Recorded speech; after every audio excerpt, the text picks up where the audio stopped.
7 medieval crop beets potatoes in nutrition and flavor, almost never grown today. What if the humble potato wasn't the only answer to hearty nutrition and rich flavor? Long before the spud took over dinner plates around the world, medieval farmers grew a fascinating array of crops, roots, greens, and legumes that packed impressive nutrition, unique tastes, and hardiness in tough conditions. In this video, we're uncovering 7 forgotten vegetables that once fed generations, outpaced potatoes in flavor, and could still surprise your palate and garden today.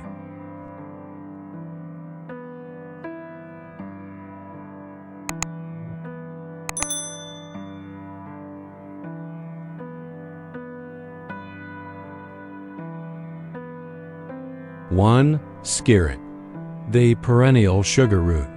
Skirret is one of those fascinating medieval plants that almost vanished when potatoes became dominant.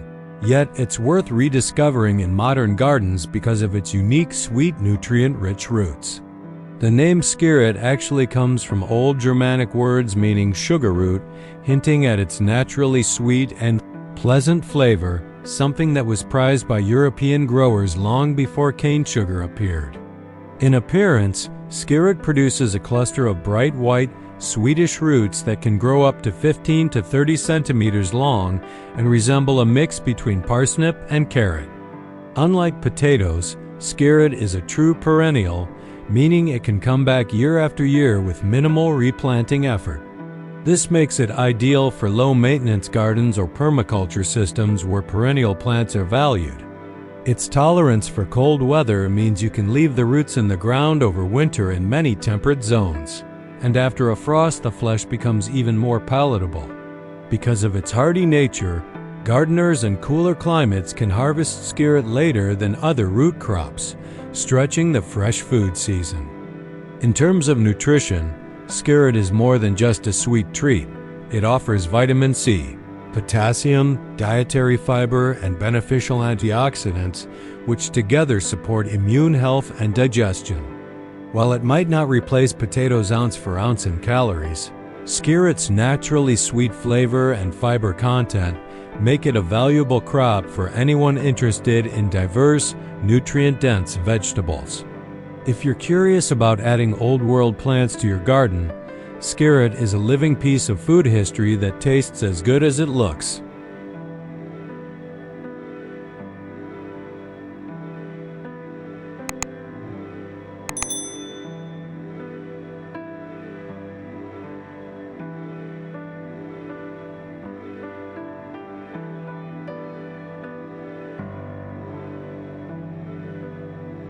Two, parsnips, the winter hardy starch.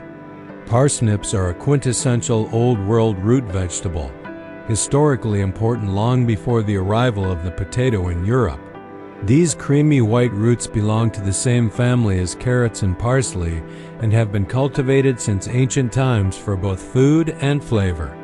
What makes parsnips special is their ability to grow through cool autumn weather and even frost, which actually converts some of their starch into natural sugars, making them sweeter and more flavorful as the seasons progress. Because of this, medieval farmers treasured parsnips for extending their harvest into late fall and early winter when other crops were already gone. Nutritionally, parsnips bring more than just sweetness to the table. Compared to potatoes, they are higher in dietary fiber, vitamins like CE and some B vitamins, and key minerals like potassium and calcium. Their fiber content, in particular, makes parsnips helpful for digestion and satiety, something that was especially valued when food supplies were limited in the colder months. Although potatoes eventually took over as the go-to root vegetable due to ease of growing and storage, parsnips still hold their own as a flavorful, nutrient-dense alternative. When you grow parsnips today, they thrive in deep, loose soil and can benefit from leaving them undisturbed until after a frost hits. Their sweet, earthy flavor makes them versatile in the kitchen. You can roast, mash, grill, or add them to soups and stews for hearty, nutritious meals. For gardeners who love plants with both history and taste, parsnips make a compelling rediscovery in the shadow of the humble potato.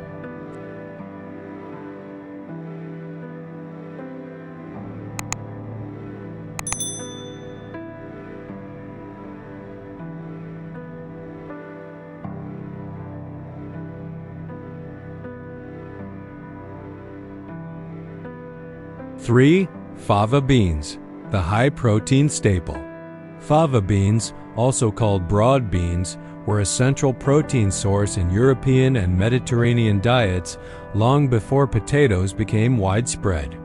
These legumes are incredibly resilient, growing in a wide range of soils and climates, including cooler regions that challenged other crops. In medieval times, fava beans were used widely in porridges, stews, and even breads, providing a reliable plant-based protein where meat was scarce or expensive.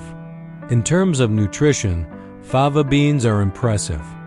They contain significantly more protein than most vegetables and many pulse crops, with some varieties offering up to around 26 to 35% protein on a dry weight basis.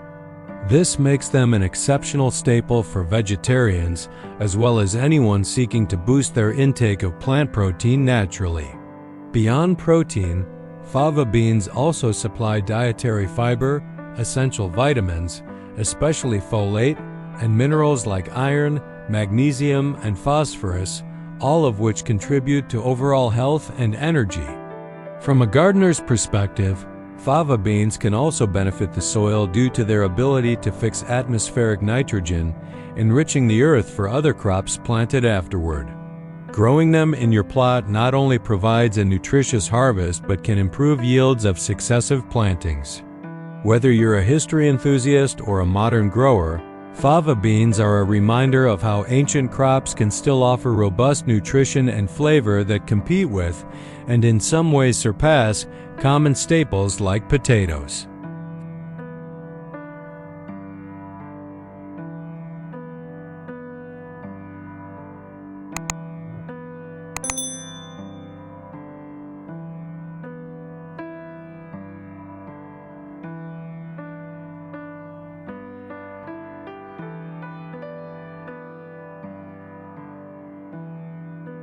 Four, Jerusalem artichoke, the survival superfood.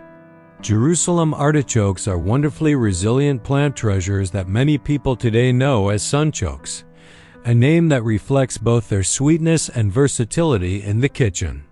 These tubers were relied upon by indigenous peoples of North America long before Europeans ever saw them, and early colonists quickly carried them back overseas because they were so easy to grow and eat. Jerusalem artichokes store their energy not as starch like potatoes, but mostly as inulin, a natural carbohydrate that tastes sweet and can support digestive health by acting as a prebiotic. In a garden setting, this plant is almost effortless. It thrives in a sunny spot with moderately fertile, well-drained soil, and once planted, its tubers come back year after year with minimal intervention. Unlike many vegetables that need precise care, Jerusalem artichokes are forgiving and can even tolerate colder conditions, making them ideal for beginners or survival gardens. Because the tubers can be left in the ground until needed, they function almost like a living pantry, providing fresh food through late fall and winter. Nutritionally, these tubers pack more than just carbohydrates. They contribute fiber, potassium, iron, and other minerals that support overall health. The sweet, nutty flavor of Jerusalem artichokes makes them a delightful alternative to potatoes in soups, sautés, or even raw in salads, offering a taste that's distinct and slightly richer. In terms of food security and nutrition, this vegetable truly fits the idea of a survival superfood, combining ease of cultivation with a pleasing eating experience.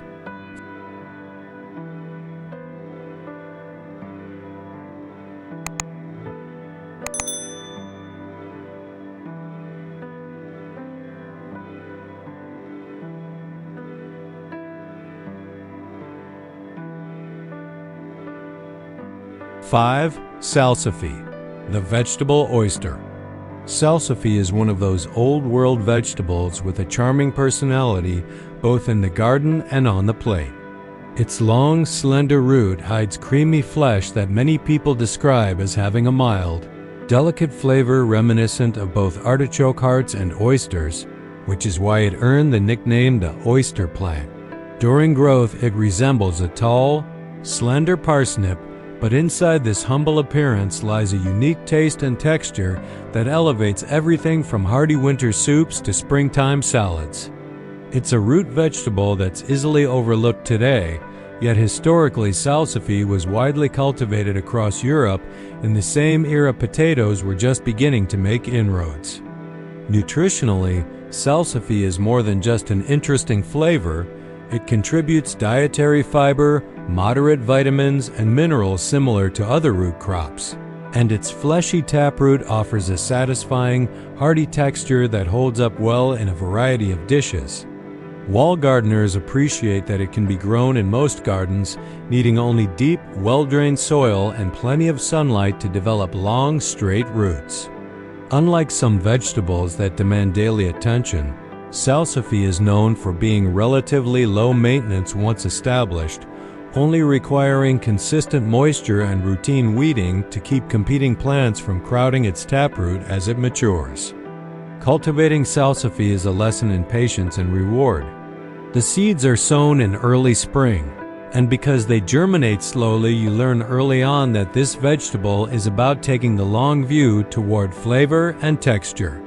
Harvest typically begins in mid-autumn and can extend into late winter, with frost often enhancing the natural sweetness of the roots, just as frost does for parsnips.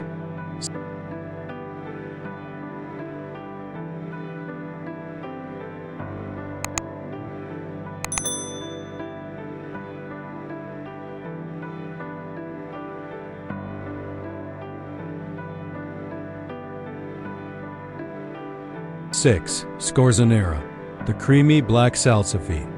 Scorzonera, better known as black salsify or the black oyster plant, brings all the subtle appeal of salsify with added depth and flavor and a striking appearance that makes it stand out in both the garden and on the plate.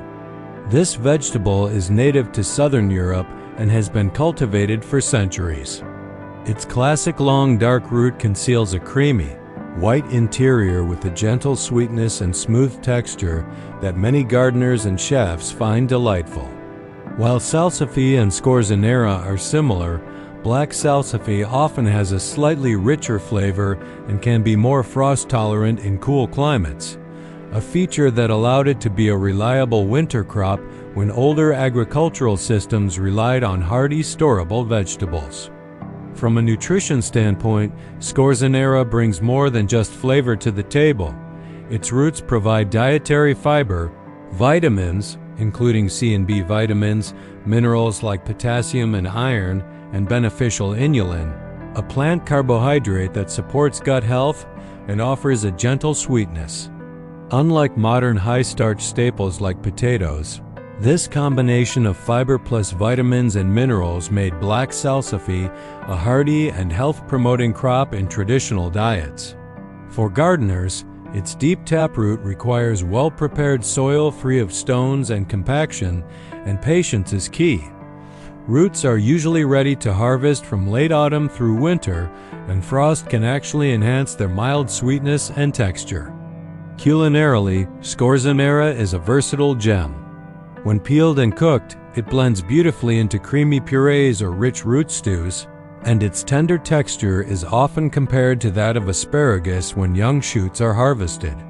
Unlike more common vegetables, its mild but nuanced flavor pairs well with both herbs and delicate sauces, adding a touch of sophistication to rustic dishes.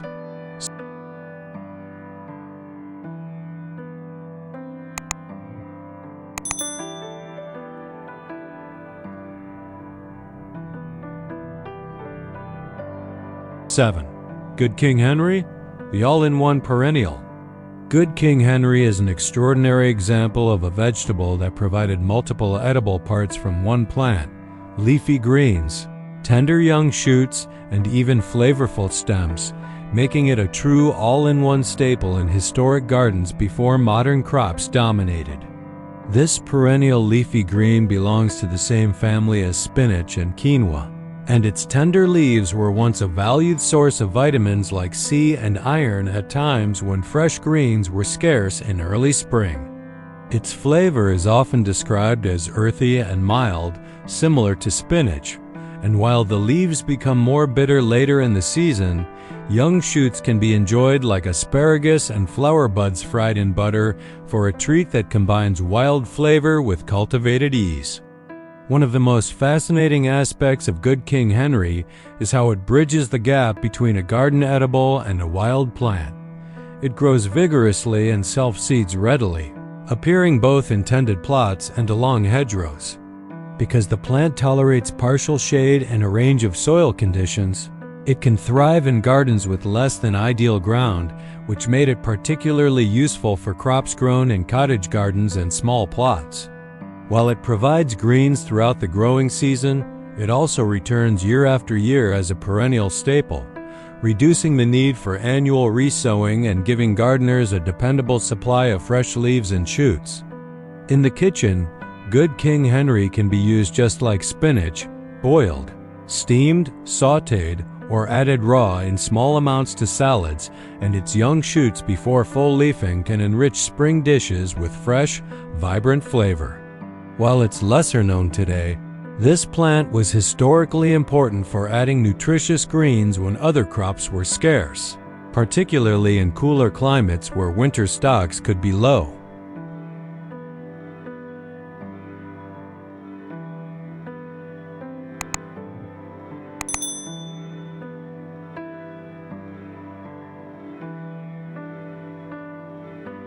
Conclusion: rediscovering these medieval vegetables shows us that there's a world of flavor and nutrition beyond the familiar potato.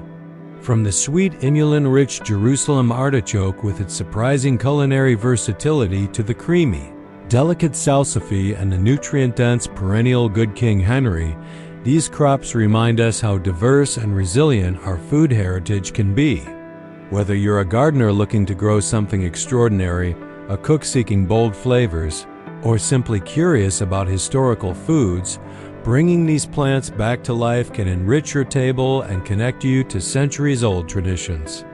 These forgotten crops may have faded from modern farms, but their stories and tastes deserve a comeback.